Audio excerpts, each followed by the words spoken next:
जय श्री कृष्णा। सूर्याष्टमी की व्रत कथा। कार्तिक मास की शुक्ल पक्ष को यह व्रत मनाया जाता है। इस दिन सूर्य देवता की पूजा का विशेष महत्व है। इसे करने वाली स्त्रियां धन धान्य पति पुत्र तथा सुख संपत्ति से परिपूर्ण तथा संतुष्ट रहती हैं। चर्म रोग और आँखों की बीमारी से भी छुटकारा मिलता है। पूजन तथा अर्घ दान देते समय सूर्य किरणें अवश्य देखनी चाहिए। पूजन विधि में फल पकवान मिष्टान आदि का महत्व है। कथा इस प्रकार है। प्राचीन समय में बिंदुसर तीर्थ में महीपाल नामक का एक माणिक्य रहता था। वह धर्म कर्म तथा देवता विरोधी था। एक बार उसने सूर्य भगवान की प्रतिमा के सामने होकर मलमूत्र त्याग दिया, जिसके परिणाम स्वरूप उसकी दोनों आँखें जाती रहीं। एक दिन अपने दुखी जीवन से ऊबकर वह गंगा जी में डूबकर जान देने का निश्चय कर चल पड़ा।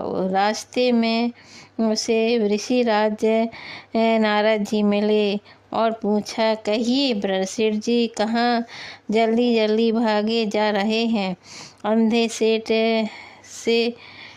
सेठ से पड़ा और संसारिक सुख दुख की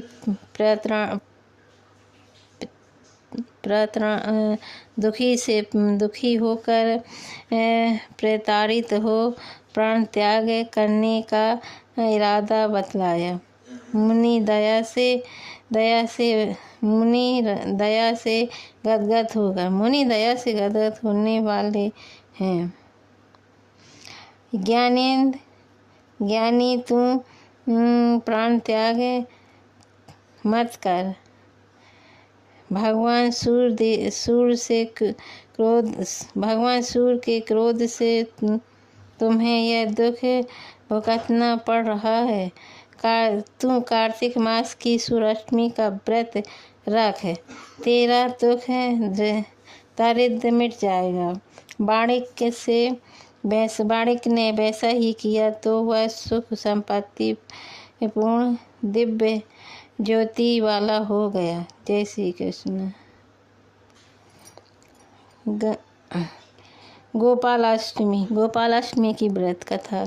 कार्तिक शुक्ल पक्ष की अष्टमी को गोपाल अष्टमी नाम से जाना जाता है। इस तिथि में गायों को स्नान करा के बछड़े सहित उनकी विधिवत पूजन करनी चाहिए।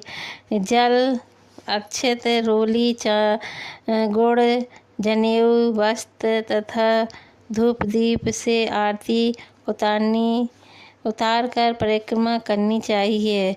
इसके पश्चात भोजन करना चाहिए। सायं काल जब गाय चर कर घर लौटे तब साष्टांग प्रणाम पूजन कर उनके चरणों को तिलक करना चाहिए। ऐसा करने से चिर सौभाग्य की प्राप्ति होती है।